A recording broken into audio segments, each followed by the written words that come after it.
Hi, Ari. Welcome back to the Finite Podcast. Thank you. It's good to see you. Yeah, it is good to see you too. It's been a long while. I can't believe it's been 4 years since you were last on. And yeah, it just reminds me one, I feel like I'm getting really old, and two, where has the time gone? So, last time you spoke about revenue marketing and you gave us a lot of insight into how you approached marketing from quite a like sales led perspective. Um, and we're not going to talk about that today because there's been so much that's happened since. And I'm sure you have a whole kind of new philosophy towards marketing, which I can't wait to hear. But first, would love to hear about you, who you are, where you come from, your background in marketing, and all of that. I'm Ari Capogeannis. I head up revenue marketing at NVIDIA. My background is primarily in data driven marketing and whatever buzz term happened to be labeled on that in the past, whether it was demand gen, growth marketing, revenue marketing, and the like. No matter what we've done with whatever technology at our disposal or lack of, I've always had a fascination with data. And that's my background. I live in San Jose, California. Born and raised, and focused on revenue growth in a global economy. It has been a long 4 years since you joined us last, and you still had the same kind of revenue data mentality. So I'm interested to see how that has evolved. I want to know what has changed since then. What has changed for you, either circumstantially in your marketing team, in your marketing structure, anything like that, but also in your mindset. Mindset wise, I think the biggest change 4 years encompasses that milestone where we had that iPhone moment of AI, the big boom with OpenAI, and AI at the disposal of individuals that typically wouldn't have a budget for the supercompute and developer army that you traditionally require to dip a toe in the water there. So, from a mindset perspective, my foundation's still the same. If you go back to no technology, one-to-one enterprise marketing, and how are we going to do ABM towards these two accounts, versus now with AI in the mix, being able to start thinking about, hey, instead of looking backwards at all the cool data we have, how are we predicting and getting prescriptive, and what are the solutions that we have at our disposal now to do that? Yeah, awesome. Um, so you're kind of embedding AI in your analytics and modeling and things like that. Yeah, there are aspects in marketing. There's Gen AI, which is phenomenal from a personal use case like content writing and the like, where I really see the application of AI and its benefits for revenue marketing is big data. And traditionally, I still love spreadsheets. Just like people that at one point said email's dead, use a workspace collaboration platform. We still have email. We still have Excel. I'll probably die one day, and Excel will still be something everybody's using. It's great, slice and dice. But I can tell you at this point, looking at the amount of data and data creep that we have as you get more and more granular, anybody doing that work knows what the row limit and the data limit is in a Google Sheet or a Microsoft Excel worksheet. You can hit that really, really quickly. When we start looking at analyzing an account relationship, and the account relationship, backing up a little bit, is very important because as we serve from revenue marketing all our varying stakeholders, from marketing to sales, to developer channel, on and on and on, every one of those individuals have their individual KPIs and that are specific to those individuals. The one aligning point amongst all those groups is the account. They're all looking at the account, and within the account, if you talk about buying groups, you've got a water cooler conversation happening amongst, take your pick, however many people, 15 on up. All those people are interacting in varying programs for our first party data across all those different groups. They're also interacting on third party sites, info sites, radio, TV, content that's syndicated somewhere. As you pull all that in to really get an idea of where this account is when its relationship with us, that's a huge amount of data, billions of rows of data. At that point, that's where AI has made it even feasible to actually get more real-time prescriptive on where we are with all these accounts that are in our mix. That's the biggest change, I would say, from where we were 4 years ago. Foundationally, I still have the same views. I don't think anybody should forget the foundation when it comes to selling, go-to-market, and marketing and B2B. But the toolkit that we have, when applied correctly, is phenomenal at this point versus 4 years ago. Interesting. Okay. Yeah, there are so many thoughts that I have there. So you're using a water cooler conversation as a metaphor for first party data. That's interesting. Well, no, the water cooler conversation are the individuals in an account that are talking about whether they want to purchase from us or not. You'll have, a group of people that represent your influencers internally in that account. You've got your 1 to a couple key decision makers, and then the executives for the sign-offs. Whatever you're defining as your personas in your buying group, you have in B2B, especially as you get into mid-market and enterprise, a large group of people that are either self-researching or researching via internal conversations on you as a company, their perception of you, the value they think you're going to get from you, the need, and whether they want to actually go with you as a solution. In some organizations, that buying group, in most organizations, that buying group forms when there's an identified need and problem and they're having that water cooler conversation. That's one focus. Okay, we want to go after these accounts that are ready for that sales conversation. From a relationship timeline, if I look at all engagement for those people, before that stage occurs where the water cooler conversation is actually taking place, they're doing something as much as, say, 2-4 years back, attending events, just learning about you.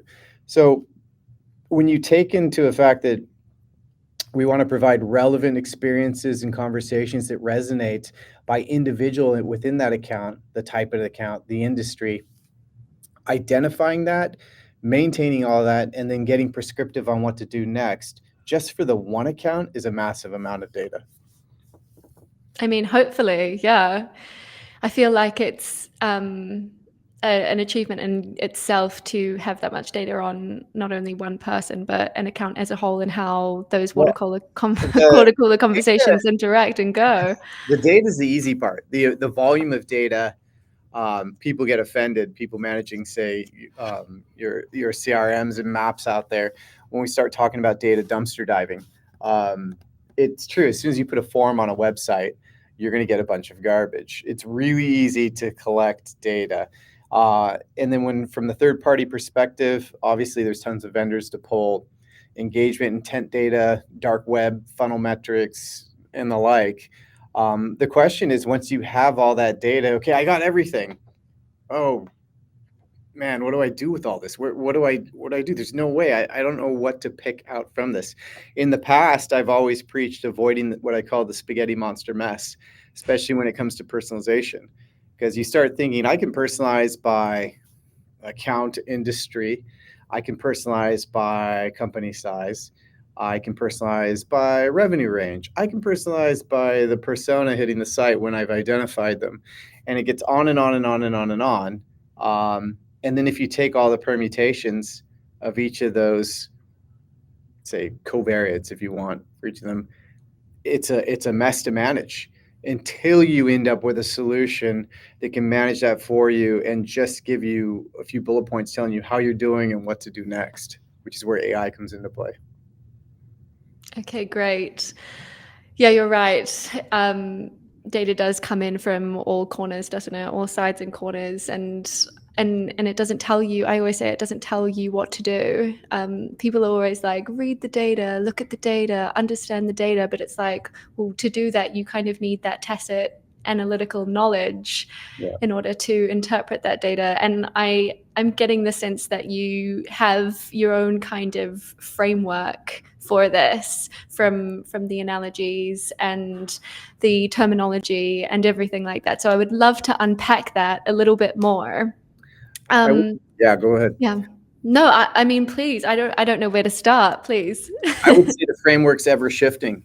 The foundational things we probably touched on 4 years ago I probably touched on people-based marketing in a FIRE model, where you're looking at your total addressable market, and which typically, when you ask a leader, what's our target list, if they haven't done a lot of analysis, they'll just give you their global 1,000 list.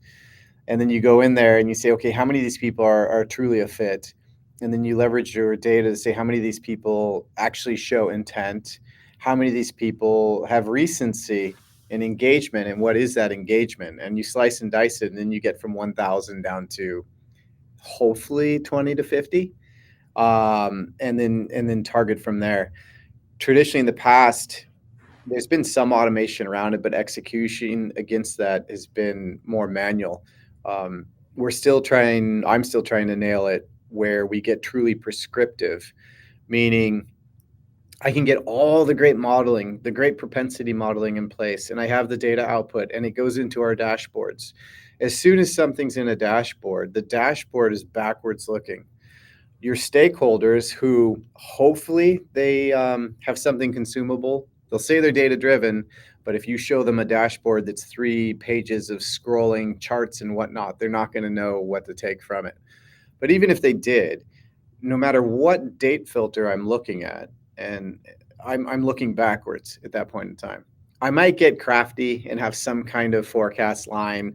But we know with seasonality and the like, traditional forecasting has a huge variation in accuracy there. So as these people huddle around this dashboard, a couple weeks go by, rescheduling meetings, and they're looking backwards and they're looking backwards. And the next thing you know, they're halfway into their next period of execution. But saying I'm data driven in our strategy, how is that? You're already executing. You're always looking backwards. True prescriptive with AI means getting to the point where in as real time as possible, I can have output saying what's the most important thing I need to worry about today and execute on that.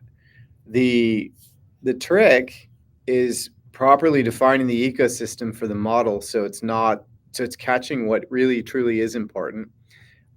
Understanding that we're hopefully not missing anything the way we've set this up, which is why we'll always have to data dumpster dive.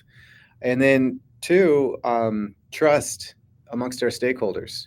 The dashboards are almost like warm blankets, security blankets. The usage metrics might be really low on the dashboard, but they feel good because there's a dashboard. If anybody wants metrics, I'll just give them the link to the dashboard. Whereas when you give them 2 bullet points, this is the most important thing to worry about today, trust me. And based on our modeling, it's got a projected effect of this over the next 4 years. That's a huge hurdle to go from traditional reporting to trust in that model. I'd love to know how it seems easy. Like you just chuck a bunch of data in a model, in an AI model, and it spits out some pattern recognition and some predictive analytics for you to tell your stakeholders. But you're right, it's that the feeding of the AI model. How do you have a big part in that? Do you The make those people, the decisions? data scientists on my team that are producing all the wonderful work there would probably get really angry if I called it easy. If it was easy, I'd be the one doing it. It's easier now with the surge, this new industrial revolution that we're in with AI. But again, you've got people on one end that are very, very savvy at, say, managing AI models. You've got people on another end that are very, very savvy at B2B execution. So marrying those two, getting interest from the people that are savvy on B2B execution to work with the data scientists, and the data scientists to think beyond producing a product and figuring out how do I get adoption on this and how do I ensure it really truly is accurate for the organization. Because a pitfall there is if we disappear and build what we think is the most amazing thing for the organization, and I don't bring in sales, marketing, everybody else from the ground floor, even though that'll make the process move that much slower, there's no vested interest in those people. And then when we deliver the model, the first thing they're going to point out is what's wrong. And as soon as they identify something wrong, they're not going to use it, not going to trust it, and we'll continue with our old school tactics. Okay, so there's a lot of diplomacy going on, I Big time. guess, for Yeah. you. Okay, and great credit to your data engineers. I'm sure they're doing very well. Would you say that this kind of predictive modeling replaces intent data platforms? No, Is it kind of a no? I wouldn't say nothing replaces an intent data platform per se. You're bolstering that intent data. Traditionally, in the past, before this AI moment, you had to choose a vendor and you were locked to that vendor, and each vendor had a race going to be the one platform you're going to use. And the whole idea is if they could diversify their offering, they're going to displace competitors and sibling type product competitors in the market and just become the behemoth. Um, and you're vendor locked to that platform. For most orgs now in this moment, especially if you're doing your own first party data modeling, you really just want the data at that point. The hurdle with the platforms has always been how do I get sales and marketing and other people to actually work in those platforms? Sales is spending every day working out of Salesforce. And now I'm going to tell them, hey, we got this really cool stuff for you. You just have to log into this other platform in addition to you logging into Salesforce, which we have a hard time anyways getting you to do and exercise proper data hygiene. It's it's been a losing conversation for the majority of orgs aligning around that technology for years. You have, which is why the budgets are still split between marketing and sales when it really should just be one budget. Now, the win really is, and it's always sort of been this way. How do I make somebody better at what they do without them having to learn something new or change how they execute, or be a marketer trying to go to sales and dictate how sales should sell, which they'll never listen to. So all I want is the data at this point, and I think a lot of those platform providers are getting it. They've got secondary offerings now where we have data delivery for you if you just want the data and pull it in. The pricing's kind of all over the place, but in a perfect world, if I had an infinite amount of money, I would want everybody's data. I'm no longer vendor locked to one provider's intent data because it's a Venn diagram when it comes to indicators and data points available amongst all the vendors. I want it all, and the more I have, it's like a diversified stock portfolio. The more accurate I get in being able to plug in one data point into Salesforce or wherever your sellers are working to say this account is this ranking. Call it propensity to buy if you want. Hmm. Okay, interesting. So the intent data, you still use intent data to show propensity to buy, and you feed that into your sales CRMs. Yeah, Um, I would say with AI, it's propensity to anything at this point. When we talk about that account relationship timeline from, say, 4 years before they even knew about you to the buying center being identified as forming and targeting that to lifetime value, monitoring churn, upsell, the model should really be propensity to anything. I personally, I think at one point I shot myself in the foot referring to propensity to buy because when you talk about getting cross-org adoption in this really rich data, people will turn a blind eye that aren't the direct sellers, the people that are doing the marketing or the early engagement. Well, it's propensity to buy, and we're focused on awareness and engagement. No. The model identifies that as well for proper targeting. so it's feeding useful data to all of those groups. Right. Yeah, I was going to actually ask for some examples of things that you use predictive modeling for, and would you say those are the main ones? Yeah, I would say that it's anything you're doing, you can do better with data. And then the application of that data at scale is where any of that modeling really comes into play. Um, there's nothing perfect though. When it comes to your database, it's always going to boil down to hygiene. So the model, let's say the model was perfect. It would never will be. But if it's based on your historical data in your database of leads, contacts, accounts, there's a lot of garbage in there traditionally. I think my favorite are students. Students can be precursors to somebody that potentially buys from you at some point in time. So you work on involving them in a community and yada, yada, yada. Stuff that traditionally in the past, marketing had no involvement in. But with a model ingesting all this data, the involvement is cross org at that point in time. The problem is if you have a student that went to some university that was, say, a net new name 10 years ago, they're either a really, really terrible student or probably garbage in your database at that point. And that is something where, in addition to the model, it's almost like you have to create a secondary model for data hygiene and cleanup. Yeah, definitely. I can imagine. It sounds like there's a lot of maintenance involved, both on the hygiene side, on the feeding side, on the analysis side, even on the stakeholder management side, which I guess you deal with a lot. I know that a lot of our listeners, they don't have a big team. They're just them and as many platforms as they can get budget for. Yep. I was wondering if I was a SaaS marketer at a, say, 100-person company, we were doing 10 million rev, I don't know, probably more. What would be the advice that you would give to me to even kind of get on the road to this kind of this way of thinking? That's my background. So when we spoke 4 years ago, that was shortly after I was at Cumulus Networks and we were acquired. At that point in time, 100-something person company, similar rev range, more, but in that ballpark. So these concepts are nothing new. The AI application allows for more data, but at the same time, more data does allow for more noise and more complexity to figure out. When it comes to the 100-person hyper-growth startup with a limited strap budget, it's the same thing. How do I get into my database? How do I analyze apply a fire model to my accounts that are in the mix, fit, intent, recency, engagement? None of that is costly budget magic.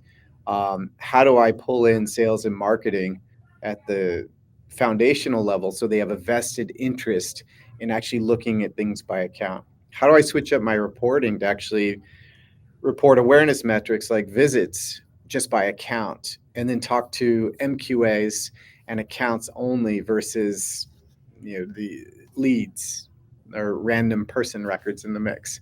The foundation doesn't change, and it's all doable, which is probably why I still work out of Excel, because that's exactly where my mindset still is. Strap budget and small org, agile pivoting constantly. Interesting. So yeah, very kind of top line strategic, focus on buying centers. What I do find in that org situation, that example, if you lock yourself into the platform and take the platform as gospel, the vendor platform, you're missing something. You're missing some data, some issue with your system, some alignment across the organization. The big thing is in addition to championing the MarTech that you purchase, which is a big miss for most. I think a lot of tech is purchased and then the switch is thrown. It's on. I'm assuming it's doing something. Hopefully it is. That's not championing the product, and that's not pushing on adoption of the product. In addition to that, it's a matter of being in the guts of the machine and constantly dumpster diving that data. Most of the time, you don't even know what you're looking for. Those aha moments that have occurred for me are every 1 to 2 years. The really big pivotal business driver aha moments, and they come about from just diving in and slicing and dicing versus being stuck in a vendor's canned report dashboard. Interesting. Okay, so it's getting into the weeds, looking at it for yourself, thinking, coming back to it.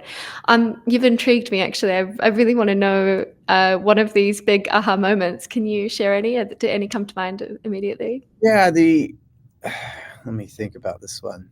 Sure. What could I share? Yeah, exactly. Maybe from a previous company. Yeah, I have a good one. There you go. A few companies ago, in early predictive intelligence, there was when intent was not even a buzzword yet, but it's really what an organization was doing. They're not around now, so I'm not talking smack about an existing vendor. They came in and created this data-driven intent model. And the idea was that sellers or SDRs should only be calling people that are this score or higher. Really, let's simplify it. This score or higher. Anybody below, we just won't reach out to. And that's how we're going to manage the thousands of leads coming in. I don't even think we had thousands of leads, but that's how we're going to manage the volume. As we're dumpster diving the data, you come across this organization and realize it's a 500 person trucking company that has been engaging throughout our site, that has been requesting contact from sales, but nobody's reaching out to them because they're located in Columbus, Ohio. And the model had a region facet to it that said, well, you don't sell to Columbus, Ohio, so we will decrement that score because of that. So they didn't cross the threshold. Sellers weren't reaching out to them, and they're sitting knocking at the door with a bag full of money wanting to push forward the product, and nobody's getting back to them.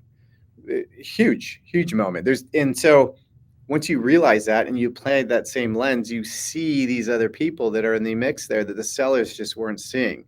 And then boom, that's revenue. That's an aha moment.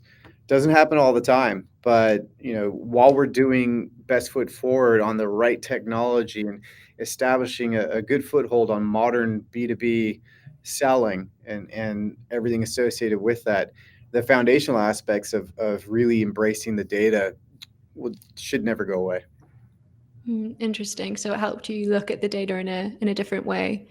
That story reminds me of a question I thought of before. I've got so many questions. I wanted to ask how, I know lead scoring has been around for a while. I wanted to know how you distinguish between lead scoring and your approach. Yeah, that's a good one.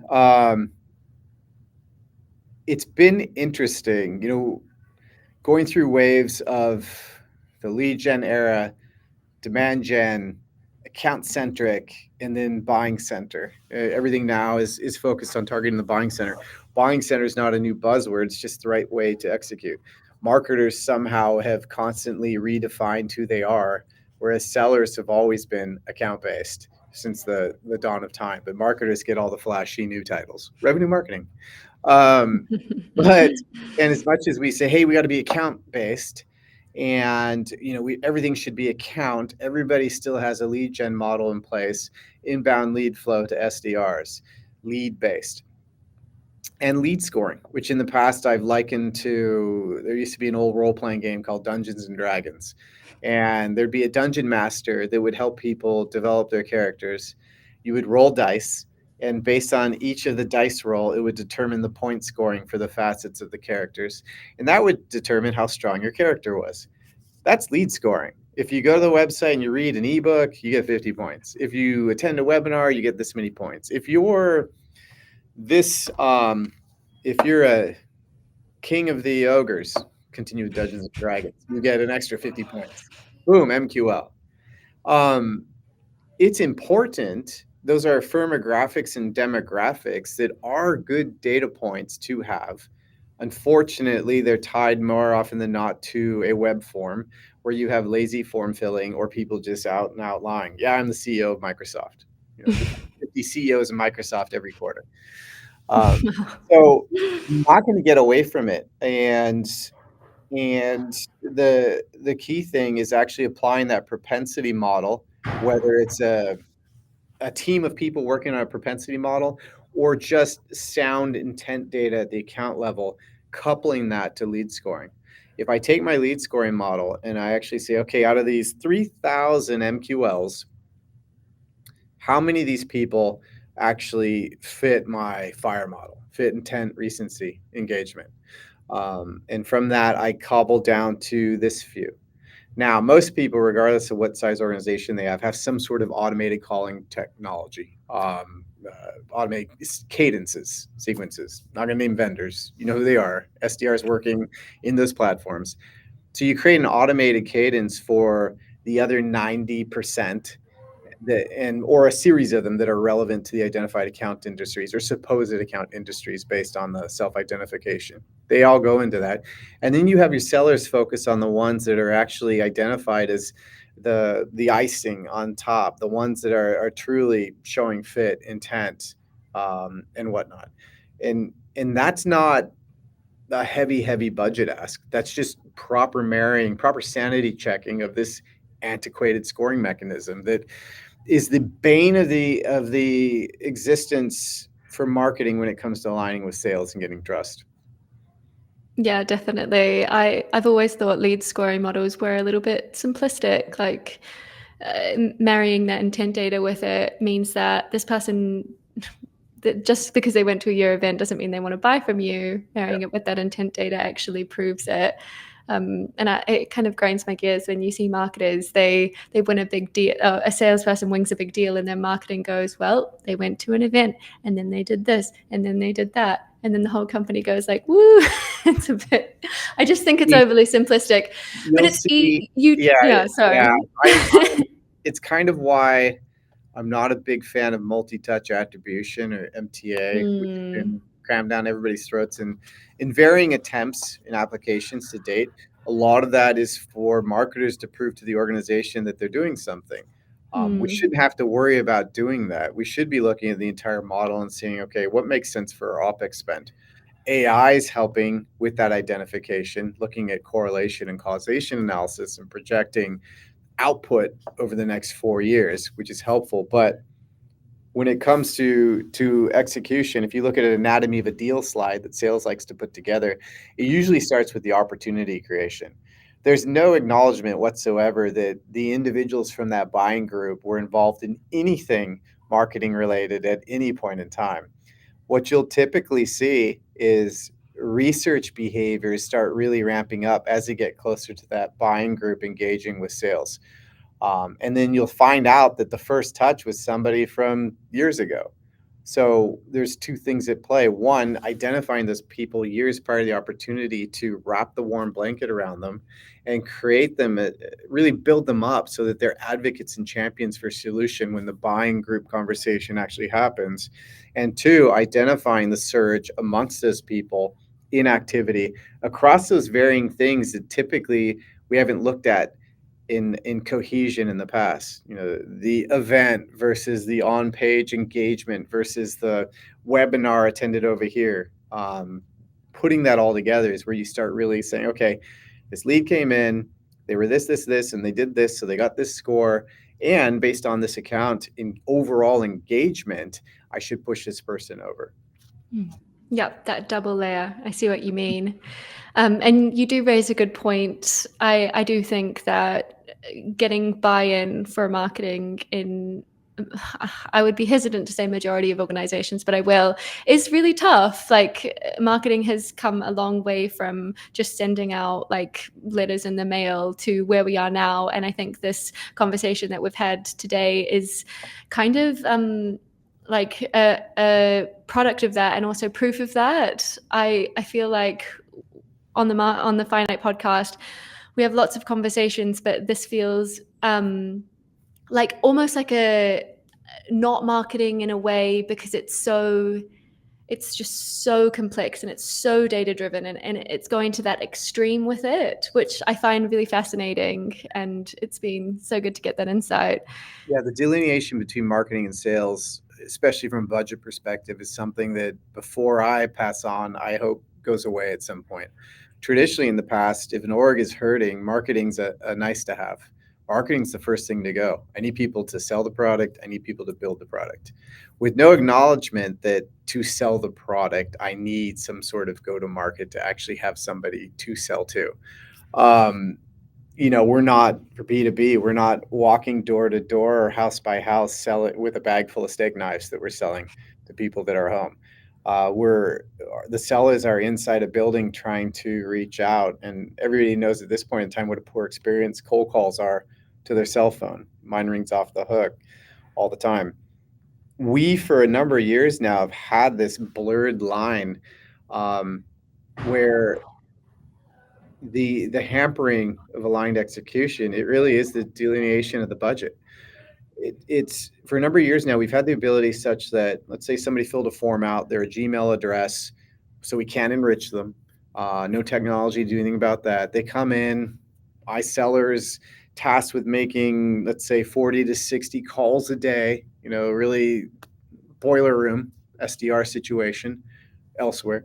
And they're calling because they want to get paid. They want them to hit their comp. They want to make it to President's Club, what have you, whatever your org has. And so they call this person, and it turns out, yeah, they're actually really, really interested in your widget. And they're from this company, which is in this industry, and they're evaluating the competitive offering against your primary competitive here. Once that seller hangs up, you've gone from an anonymous Gmail address individual to this bounty of information. Traditionally, in the past, the seller goes, okay, well, I'm going to set a meeting up. I'll try and pull people here. Hopefully they get back to me. We've had the ability for a long period of time, right in Salesforce in the lead record, to create a drop down and have the seller choose, let's say, preset cadences for this industry, looking at this solution, evaluating against this competitor, which if you click that, it triggers an omni-channel experience.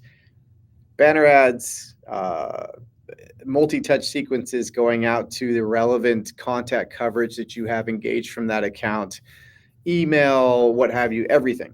The only reason that doesn't happen most of the time is whose budget is that coming out of? Whose budget is a white glove ABM experience coming out of for a seller that's trying to knock on a door somewhere while marketing's spending all their OpEx on,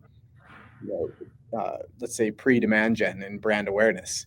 It's the budget delineation that's really hurting us. That's an interesting perspective, and it is incredibly logical thinking about how, obviously financial businesses are.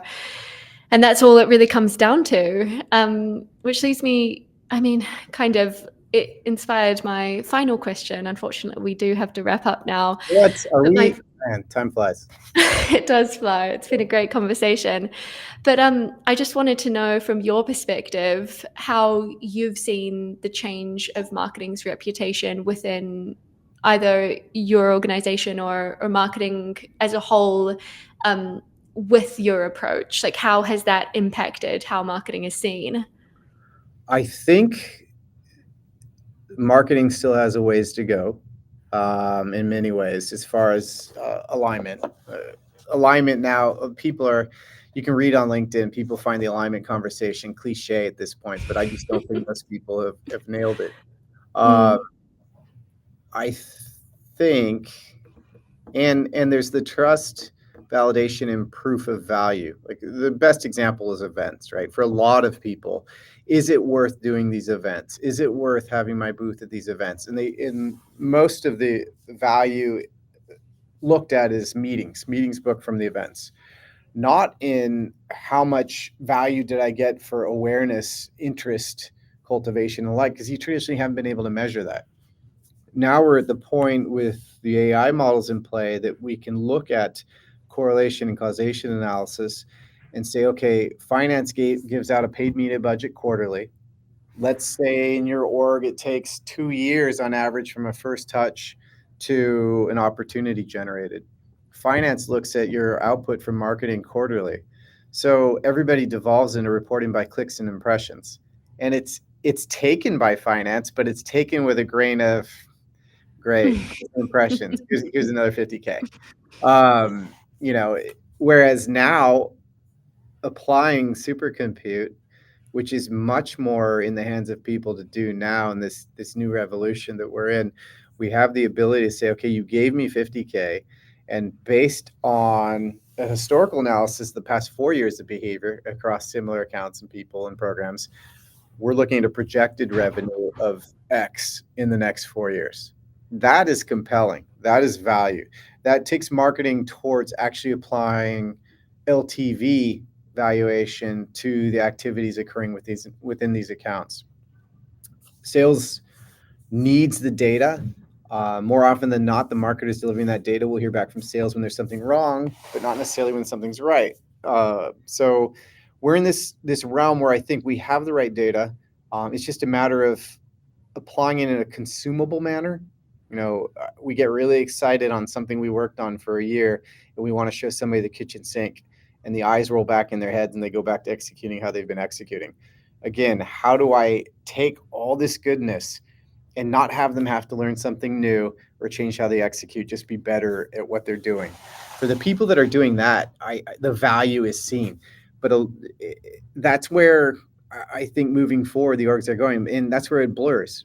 For the people that are doing that, especially if they're enabling the org cross-functionally, that's a focus that could sit anywhere. The marketing moniker goes away. It could be sales ops. It could be a finance team. It's going to be interesting to see where ownership of holistic enablement from data and AI application of that data sits moving forward. Yeah, exactly. Incredibly holistic. This is why I'm surprised almost that your title is even revenue marketing. It feels like it's so much more than that. I'm a marketer. I'm a marketer at heart. We just want to keep reinventing ourselves. Yeah, exactly. Oh, I just have one more question. Sorry. I'm studying the philosophy of science at the moment, and a big question that we have around AI is trusting the data, because AI is a black box. You do have engineers making the models, but what the AI uses to learn is a bit of a mystery to us. I wondered if there were any kind of feelings of doubt within your organization about the AI data, if you yourself have any, how you remove that, how you actually begin to trust it, or if it's not even a conversation at all. Well, it's constant revisiting. So, the models if done right, are based on, say, 4 years of historic data or whatever data you have to feed into it. And then you run the models on those past time periods, because let's say if you did look at 4 years and it learned from that. Now I'm going to look at what happened 3 years ago. And then I'll see the output from those actions a year later and see how accurate the model was in predicting those actions from 3 years ago, because I have all that data. So that gets tweaked. Now, there's always going to be seasonality in effect. There's always going to be industry things that come up, new federal regulations that impact business, things like that have to be accounted for. So it's not a one-stop, okay, we built it, we're good, what do we do next? It's a product. You essentially have a product team creating a product for your organization that has to have a customer success facet to it and constant product updates to it. Not a flip the switch, it's good, we're good to go. So you're going to have varying degrees of accuracy in that moving forward. Now, if you have a seller who's managing a general account patch that has 500 to 600 accounts in their territory, without that, how are they starting their day? More often than not, looking at their inbox. So if you had something that on one day was 85% accurate, on a bad day, 60% accurate, I'd still take 60% accuracy to start my day when trying to figure out of 500 to 600 accounts where I should put a foot forward on next. Interesting. So quite an iterative approach with a lot of learning. Interesting. But again, those people on the outside aligning, they'll find the first thing that's wrong, and that's where marketer becomes the politician in trying to assuage concerns and keep vested interest in that instead of them just turning and running. Okay, so it's highlighting those areas that it did work, where it was accurate from year-on-year historic data, I'm sure. Yeah, that's very, very possible. Okay, great. Well, I think that was a great question to end on. I feel like there's a lot that we can go away and think about. Thank you so much, Ari, for coming on the show. It was so great to hear from you. Thank you. We'll talk again in 4 years, and then you put these all together, you're going to see more and more gray hair in the from me as well. Okay, thank you.